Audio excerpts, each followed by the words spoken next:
পররাষ্ট্র সচিব পর্যায়ের বৈঠকে বিষয়ে বিস্তারিত জানতে রাষ্ট্রীয় অতিথি ভবন পদ্মা থেকে সরাসরি যুক্ত হচ্ছে আমাদের সহকর্মী আশিকুর রহমান অপুর সঙ্গে। অপু, আজ কি কি বিষয় নিয়ে আলোচনা হতে পারেন? এর আগে আপনার সঙ্গে যখন আমরা সংযুক্ত হয়েছিলাম তখন আপনি আমাদেরকে জানিয়েছিলেন ইতিমধ্যে বৈঠক শুরু হয়েছে, এখন পর্যন্ত জানতে পেরেছেন কিনা কিছু? আপনি এর আগেও আমাদেরকে বলছিলেন যে ভারতের সঙ্গে সাম্প্রতিক সময়ে যে ভারতীয় চ্যানেলগুলোতে প্রোপাগান্ডা চলছে বাংলাদেশ নিয়ে, এই বিষয়ে আলোচনা হতে পারে। এছাড়া পানির ন্যায্য শীর্ষা তো আছে, আরও সমসাময়িক আরও নানা গুরুত্বপূর্ণ ইস্যু নিয়ে আসলে ভারতের সঙ্গে আলোচনা করার আছে, এবং এ নিয়ে এখন পর্যন্ত কোনো রকম খবর আপনার কাছে এসছে কিনা? শুরু হয়েছে এফওসি, এবং আমরা যতদূর জেনেছি যে এটা আনুমানিক 1টা পর্যন্ত চলবে, খুব স্বাভাবিকভাবে 2 ঘন্টা বা তারও বেশি। এরপর এখানে একটা মধ্যাহ্ন ভোজন পর্ব আছে। এরপর ভারতের পররাষ্ট্র সচিব বাংলাদেশের পররাষ্ট্র উপদেষ্টার সঙ্গে দেখা করবেন, তারপরে প্রধান উপদেষ্টার সঙ্গেও সৌজন্য সাক্ষাৎ করবেন। আমরা হয়তো বিকেল নাগাদ আনুষ্ঠানিকভাবে জানতে পারবো যে এবারের এফওসিতে ঠিক কী কী হলো। আমরা এই এফওসি ঘিরে নানান আলোচনা হচ্ছে, বিশেষ করে 5 আগস্টের পর বাংলাদেশ ভারতের সম্পর্কে নানান নতুন অধ্যায় তৈরি হয়েছে, নানান উত্তেজনা তৈরি হয়েছে, মানুষে মানুষে উত্তেজনা তৈরি হয়েছে, গণমাধ্যমে উত্তেজনা তৈরি হয়েছে, এবং কূটনৈতিক চ্যানেলগুলোতেও নানান উত্তেজনা তৈরি হয়েছে। ভারতে যিনি আছেন সাবেক প্রধানমন্ত্রী শেখ হাসিনা, তার বক্তব্য নিয়ে সেখানে তিনি নানান ধরনের বক্তব্য দিচ্ছেন, যেটা নিয়ে বাংলাদেশে অসন্তুষ্টি আছে। আসলে এই এফওসিকে ঘিরে কি কি আলোচনা হতে পারে এটা জানার জন্য আমি আমার সঙ্গে থাকার জন্য অনুরোধ করেছিলাম প্রথম আলোর বিশেষ প্রতিনিধি, যিনি প্রায় 2 দশক ধরে কূটনীতি নিয়ে সাংবাদিকতা করছেন, রাহিদ এজাজ। আমি একটু রাহিদ এজাজের কাছ থেকে শুনতে চাবো যে এই এফওসিকে ঘিরে আমাদের জনমানুষে অনেক উত্তেজনা। আসলে এই এফওসিতে বাংলাদেশের নিশ্চয় সুনির্দিষ্ট লক্ষ্য আছে, ভারতেরও আছে, সেটা ঠিক কীরকম? ধন্যবাদ উপু, আমাকে কথা বলার সুযোগ দেওয়ার জন্য। প্রথম কথা হচ্ছে, দেখেন, এফওসিটা একটা স্ট্রাকচার ফরম্যাট, 2 দেশের আলোচনা। কিন্তু এবার 5 আগস্ট পরবর্তী যে রাজনৈতিক পট পরিবর্তন, তারপর যে আমরা 2 দেশের সম্পর্ক টানাপোড়ন থেকে উত্তেজনা। কোয়ালিটি সম্পন্ন আন্তর্জাতিক মানের CMT 500W CSRM committed for better still. এবং এর আগে কলকাতায় বাংলাদেশ ডেপুটি হাই কমিশনের সামনে বিক্ষোভ হয়েছে। এর ফলশ্রুতিতে আগরতলার ঘটনার রেশে তো সব মিলে এই এরকম একটা উত্তেজনকার পরিস্থিতিতে টানাপোড়েনের মধ্যে এই মিটিংটা হবে কিনা শেষ মুহূর্তে অফিসিয়ালদের মধ্যে একটা অনিশ্চয়তা তৈরি হয়েছিল। কিন্তু মিটিংটা হচ্ছে, এবং যে 10 তারিখের প্রস্তাব থাকলে মিটিংটা এগিয়ে এনে 9 তারিখ হচ্ছে।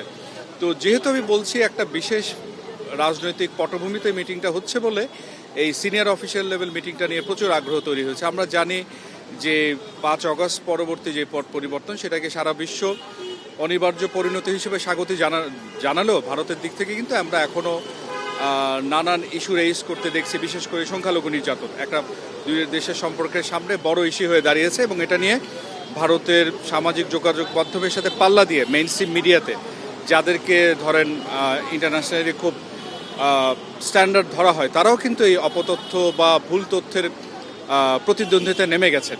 তো এই পুরো এপিসোডটা হয়ে গেছে কি রিলেশনশিপটাকে একরকম বিষিয়ে তোলা হয়েছে এই জিনিসগুলো।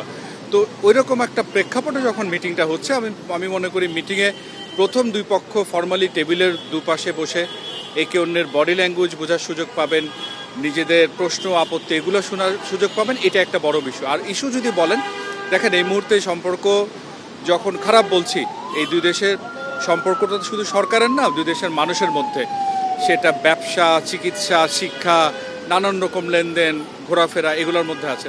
তো অনিবার্যভাবে এটা করতে হলে তো আপনার ভিসা একটা ইস্যু।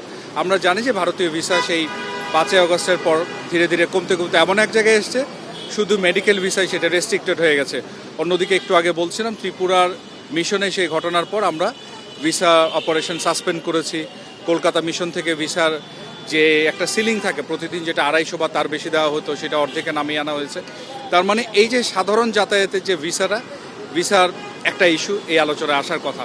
খুব সঙ্গত এবং স্বাভাবিক কারণে আমরা জানি দীর্ঘদিন ধরে সীমান্ত হত্যা, দীর্ঘদিন ধরেই কি বছরের পর বছর 2 দেশ সিদ্ধান্ত নেয় শূন্যের কোঠায় নামিয়ে আনবে, কিন্তু সীমান্ত হত্যা বন্ধ হচ্ছে না। 3 দিন আগেও কিন্তু সীমান্ত হত্যা হয়েছে। তারপর ধরেন সাপ্লাই চেনের কিছু ডিসরাপশন আছে। তো এখন এই যে 2 সচিব আলোচনায় বসছেন, 2 ঘন্টার বেশি কথা বলবেন, অনেকগুলো বিষয় নিয়ে তারা আলোচনা করবেন। কিন্তু তার চেয়ে বড় কথা হচ্ছে, গত মাস 4 ধরে সম্পর্কের পথে যে বিষয়গুলো অন্তরায়, প্রশ্ন, সন্দেহ, বিশ্বাস, এই জিনিসগুলো নিয়ে আমি মনে করি খোলামেলা তাদের মধ্যে আলোচনা হবে এবং বিকেল অবধি আমাদের অপেক্ষা করতে হবে আসলে আমরা যে বিষয়গুলো এই মুহূর্তে আমি বললাম 3টা 4টা 5টা এই বিষয়গুলো কোনটা নিয়ে কি হলো না হলো। আরেকটা বিষয় মনে রাখতে হয়, এই 4 মাস সময়কালে একটা বড় মিটিং বন্ধ হয়ে গেছে, সেটা হচ্ছে বর্ডার লেভেলে ডিজি লেভেল টক যা বিজিবি বিএসএফের, সেটা বাংলাদেশে বলে পিছিয়ে দিয়েছে। কিন্তু তার মধ্যেও গত নভেম্বর এবং অক্টোবরে 3টা মিটিং হয়েছে, একটা পানি নিয়ে, একটা ল্যান্ডপোর্ট নিয়ে, আরেকটা হচ্ছে আপনার ওই সীমান্তের অপদখলীয় জায়গা বা নিরাপদ। অর্থাৎ এই এত কিছুর মধ্যেও কিন্তু নানান স্টেজে মিটিংগুলো হচ্ছে। তো বাট ফরেন সেক্রেটারি লেভেল তো একটু হায়ার স্টেজের, এই মিটিংটা হলে আমি যেটা মনে করি দুই পক্ষ চাইবে বিজিবি বিএসএফ মিটিং যেটা বন্ধ আছে সেটা খুব শিগগির বসা যায় কিনা, কারণ সীমান্ত হত্যার ঘটনাগুলো হচ্ছে, অনুপ্রবেশের বিচ্ছিন্নভাবে হলেও হয়েছে। কিন্তু এখানে একটা কথা না বললেই নয়, ভারতের মিডিয়া এবং সোশ্যাল মিডিয়াতে যখন প্রচুর বাংলাদেশ থেকে ওই পারে চলে যাওয়ার কথা বলছে, বিএসএফের ডিজি খুব ক্যাটাগরিক্যালি বলেছে যে 5ই আগস্টের পর তারা বাংলাদেশের বর্ডার গার্ডসের সাথে কপারেশনটা এত শক্ত, ইলিগেল ইনফিল্ট্রেশন হয়নি। তো দেখুন তাদের গভর্নমেন্ট লেভেলেই কিন্তু কাউন্টার করছে। তো এই লেভেলে আমি মনে করি এই যে মিসইনফরমেশন ডিসইনফরমেশন যে একটা বাজে প্রবণতা শুরু হয়েছে, এই বৈঠকে সেটাও আসতে পারে। কখনো কখনো আমাদের এদিক থেকে অন্তত গণমাধ্যম কর্মী হিসেবে বলবো যে আমাদের মেইন স্ট্রিম মিডিয়াতে সেটা না থাকলেও শুরুর দিকে কিছুটা আমাদের সোশ্যাল মিডিয়াতে ছিল, কিন্তু সেটা বন্ধ হয়ে গেছে আনফর্চুনেটলি, ভারতের দিক থেকে বন্ধ হয়নি। তো এই বিষয়গুলো আসবে। একটি বড় বিষয়ে বাংলাদেশের মানুষের আগ্রহ আছে এবং এর আগে ভারতীয় দূতাবাসে একটা তারবার্তাও দেওয়া হয়েছিল যে সাবেক প্রধানমন্ত্রী সেখানে বসে যেন রাজনৈতিক বক্তব্য না দেন কিংবা বিশ্বব্যাপী যোগাযোগ না করতে পারেন। এই বিষয়টির কোনো সুরাহা আজকে হবে? বিষয়গুলো দেখুন, একটু আগে যেটা বলছি আবার রিপিট করি, প্রেস কনফারেন্সে আপনি প্রশ্ন করলে জানতে পারবো বিষয়টি তোলা হয়েছে কিনা। আমরা কিন্তু ভারতের কাছ থেকে অফিসিয়ালি তিনি যে ভারতে অবস্থান করছেন তাকে আশ্রয় দেওয়া হয়েছে, এটা আপনি নিজেও সেসব ব্রিফিংয়ে হাজির ছিলেন। বারবার বলা হয়েছে যে আনুষ্ঠানিকভাবে ভারত কিন্তু আমাদের জানায়নি।